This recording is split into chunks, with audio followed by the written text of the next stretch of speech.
कंधों में दर्द और जकड़न एक आम समस्या हो गई है और इसका मुख्य कारण है लंबे समय तक एक ही पोस्चर में बैठे रहना, मोबाइल, कंप्यूटर्स और लैपटॉप का इस्तेमाल करना या फिर ड्राइविंग करना। इस समस्या के लिए आज मैं आपको एक प्रैक्टिस बताऊंगी जिसको आप किसी भी टाइम कर सकते हैं।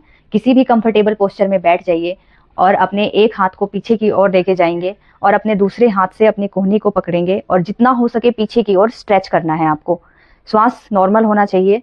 उसके बाद आपको दूसरी तरफ से करना है, दूसरे हाथ को पीछे की ओर लेके जाएंगे, अपनी कोहनी को पकड़ेंगे और पीछे की ओर जितना हो सके इसको स्ट्रेच करना है। आपको इसको दोनों साइड से करना है और दोनों साइड कम से कम 30 सेकंड के लिए होल्ड करेंगे। जैसे जैसे आपकी प्रैक्टिस होती जाए आप इसको 1 मिनट के लिए भी होल्ड कर सकते हैं। क्या आपको भी नींद नहीं आती है, अनिद्रा की समस्या से परेशान है, तो आज मैं आपको एक बहुत ही अच्छी और बहुत ही आसान प्रैक्टिस बताने वाली हूँ जिसको करने से आप पूरी रात चैन की नींद आराम से सोएंगे। तो करना क्या है, आप कोई भी वेट क्रीम या ऑयल लेंगे और अपने हाथों में अच्छी तरीके से इस तरीके से मसाज करेंगे और उसके बाद अपने फिंगर्स को प्रेस करते हुए इस तरीके से मसाज करना है। अपने फिंगर टिप्स को दबाएंगे और ऐसा आपको अपने दोनों हाथों में करना है। दोनों हाथों में आप 4 से 5 बार इस तरीके से करते हैं और आप देखेंगे कि जो भी आपकी अनिद्रा की समस्या है, नींद नहीं आती है, बहुत सारे विचार मन में आते हैं, तो ऐसा करने से आप चैन की नींद सोएंगे।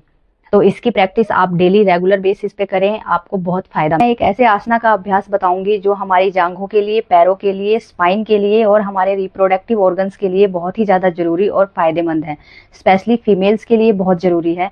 तो करना कैसे है, इस तरीके से दंडासन में बैठेंगे, अपने एक पैर को फोल्ड करेंगे, फिर दूसरे को फोल्ड करेंगे, पंजों को मिलाएंगे और कोशिश करें कि ये जो दोनों हिस्सा है वो नीचे टच हो।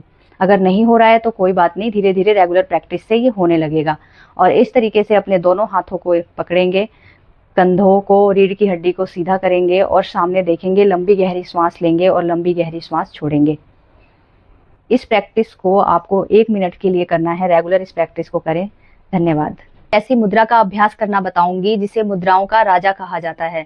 इसको करने से हमारे शरीर में किसी भी प्रकार का रोग नहीं होता है और हमारा इम्यून सिस्टम बढ़ता है। ऐसा कहा जाता है कि अगर इसका रेगुलर अभ्यास किया जाए तो हमारे शरीर में बुढ़ापा नहीं आता, आप बुढ़ापे से जवानी की तरफ जाते हैं।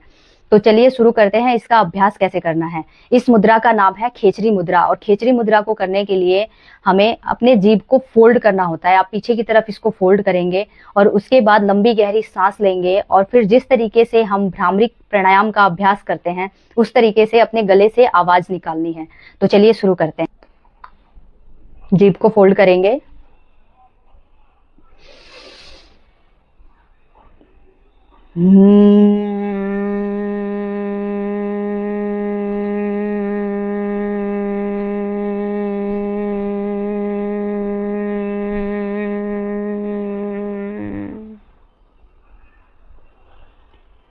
रिलैक्स।